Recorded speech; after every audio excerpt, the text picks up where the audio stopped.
Hey, Boy Meets World fans, thanks for being here. Welcome back. If you can hit that like and subscribe button, that'd be awesome. Either way, I'm glad you're here. We're talking about episode 13 by the air date, not the way they do it on Disney. You can get this list either on the DVDs or imdb.com. So this is going to come up as episode 14 on Disney, but it is 13 by the air date. She loves me not. The interaction between Minkus and Topanga. Did you leave this rose for me? No, actually, it's a camellia. It was very cute. Of course, Sean's reaction to the last time I saw a look like that was right before Bambi's mom got one between the eyes. That was a little harsh. But then again, that was a kid's movie, and I'm still questioning why that was. Oh yeah, because Disney movies were just movies back in the 30s and 40s, and they weren't necessarily marketed towards children. Fun fact, right? Of course, Topanga says, hey, anybody that judges someone by their outward appearance is very shallow and ignorant and will have much to answer for. Well, Corey does kind of have a point. That's not how it works here on Earth. This is one where Eric comes into Corey's class to talk to the younger kids about going into middle school or junior high the next year. And this is where Topanga has a crush on Eric. But I do like it when Corey's like raising his hand and Eric doesn't want to answer, and he's like, hey, you have to listen to me. You have to take my question in here, Eric. And Eric looks at Mr. Feeney. I do. And Mr. Feeney's like, I do too. And then he's like, would you be willing to give a ride to a certain couple of flimballs? Eric looks at Mr. Feeney again, do I have to? And Mr. Feeney's like, I wouldn't. Drop dead. And when Corey fakes dropping dead, Mr. Feeney goes, what do I owe you? Hilarious. Ah, the mention of Topanga's sister, Nebula. And here comes Morgan falling in love with Topanga and her hair. I do think it's funny when Morgan's like, I'd like to see more of her, Topanga, and less of him, Sean. I think it's funny that Sean's the one that's like, hey, Topanga likes you. And Corey's like, no way. Ah, foreshadowing. I'm not sure what to make of the comment that Sean was like, I hear a lot of guys that treat their women that they love that way. It's like, that I don't think that comment aged well, but it's just funny how everyone in the kitchen is like, oh, little girlfriend action, huh? Mr. Feeney letting Eric know you didn't really tell him the whole truth on going to the bigger school next year. Life lessons with Feeney. Oh, look, here comes the future Mrs. Corey Matthews. Foreshadowing. Minkus is so, you maggot. He's like, you don't even want Topanga. You don't like her. Be afraid. Of course, Sean is there to protect Corey. Your bodyguard can't be there all the time. They find Topanga's notebook and it has Mrs. Eric Matthews. Oh, Eric saying that they can't understand the pain, the agony of love. You're too young. I won't know till I'm 15. Well, I was 14, but I was a natural. Alan's talk with Corey is so funny. Girls are going to be rattling your cage for the next 60 years. Till I'm 71? Yeah, but then you get a break. Then you die. It's so funny when Topanga shows up and she's like, Eric's like, have a seat. And she just sits down right in the doorway. Eric's talk with Topanga was so good, though. He's like, no, you need to be smart. Don't change yourself for a guy. That was good. And then he's like, sees her sister. Hi, I'm stupid and superficial. And she's so sad. Eric's second talk to the class was much more real. Drugs, cigarettes, growing up. Poor Topanga felt embarrassed, but I think Eric handled it really well. Corey trying to make the deal with Sean. This love stuff, it can kill us. We gotta make a promise right now. And a pretty girl walks up and Sean's ready to follow her off. Follow after her. Oh my God, Minka is trying to teach Corey and Sean French is great. And then Eric comes in, he's like, I just like the way the French kiss. They kiss different too? Let me tell you, the tongue is not silent. They're like, ew. Let's talk about the podcast. Hey Boy Meets World fans, thanks for being here. Welcome back. Hit that like and subscribe button for me if you would. Either way, I appreciate you being here. So today we are talking about, technically, episode 13 of season 1 for Boy Meets World. She Loves Me, She Loves Me Not. I say it's 13 because that's the way it is on the DVDs, and you can also find this list as they air by the air date on imdb.com. Okay, because they are going by the DVD numbers, not how it is listed on Disney Plus. So I'm just reiterating that again. So I listened to the podcast for this episode. Again, at the end, I will tack on my thoughts on the episode that they did with their special guest. So let me get into it here. I'm just going to say right off the bat, this pod episode was actually pretty funny. Like, I found this one to be keeping me laughing all throughout. And right off the bat, I really can appreciate that writer was like, yeah, I didn't particularly like scary stories when I was a kid. So I totally can relate to that because I didn't care for them either as a kid. And I'm kind of glad about that because honestly, once you grow up and you realize being an adult is like the scariest story ever, right? I found it really cute that writer actually thought that the writers actually wrote the high school and junior high being together because there are many schools throughout the country that actually put their junior high and high schools together. So as they told you, writer, nope, that wasn't just written that way. That was art imitating life. I have to agree, Will, it is pretty funny that they did not bring back Lee Minkus because he was so good, you know? Nebula, the girl that plays Nebula, Topanga's sister, I didn't realize that was the same girl that was brought back to be the skater that Eric learned to skate with in a future episode. Totally didn't realize that till they said it. The curly hair was such a chore for her to get curly like that, but I have to say it looked fabulous, and I will never stop scratching my head over all the shirts.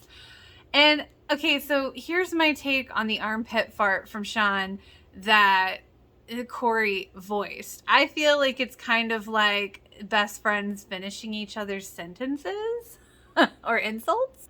Okay, I'm really glad to know I'm not the only person that has that problem. I agree with Danielle. There are certain sounds that kind of make me crazy.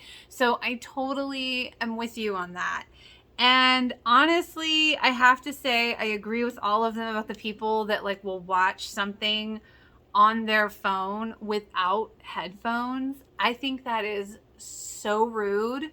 And I just do not understand why people do it. Like, if you need to hear something, like it's a time-sensitive issue, I get that. But when you're just sitting there doing that I don't get that either. It drives me crazy. Anybody else appreciate the timeline they had to go back with Nebula and her Stop the War Lawrence? Like, I always thought that was just a representation of, hey, my parents are hippies. No, I never thought for a second that the brownies had pot in them. Never occurred to me. I did always find it kind of goofy that Topanga was just kind of stalking the backside yard, whatever we're calling it. I really love that Will told a story about Bill complimenting him on his acting on that one moment. That was so sweet. And I can agree with Danielle and Will, first class airplane food is pretty good depending on what it is. So like, yeah, I can agree with them totally. And yes, I agree with Danielle. There is something about being up in the air. It can make you more emotional. I know that alcohol can hit you faster because of the altitude. So I'm wondering if that's the same thing with emotion. And Will, could you please release a list of best airplanes and airlines? Could you let me in on that list? Because I would love to know. I'm always wondering about that myself, and you are a most wise one. And like Ryder said, we could call it Pod Meets Plane. I like it. Let's do it. Again, I'm just going to say Lee was phenomenal in his scene where he confronts Corey about Topanga. Will is always naturally hilarious. I feel like he was both that way as Eric, and I feel like he's that way in real life because he's certainly showing that in the podcast. Telling a girl that she's scum is a very young boy in the 90s vibe.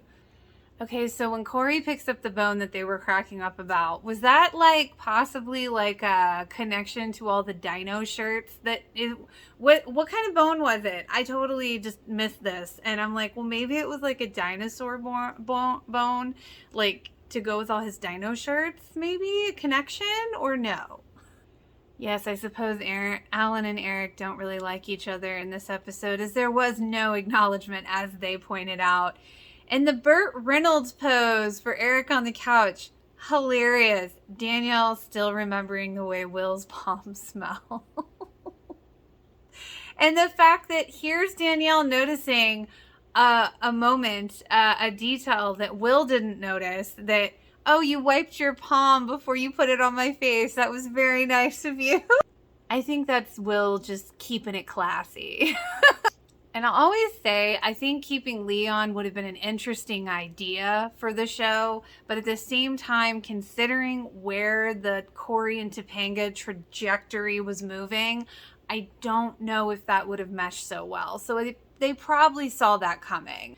Again, this was a very funny episode all around. And they said that the Bone in Corey's room came up with the podcast. So, hey, thanks, Bone.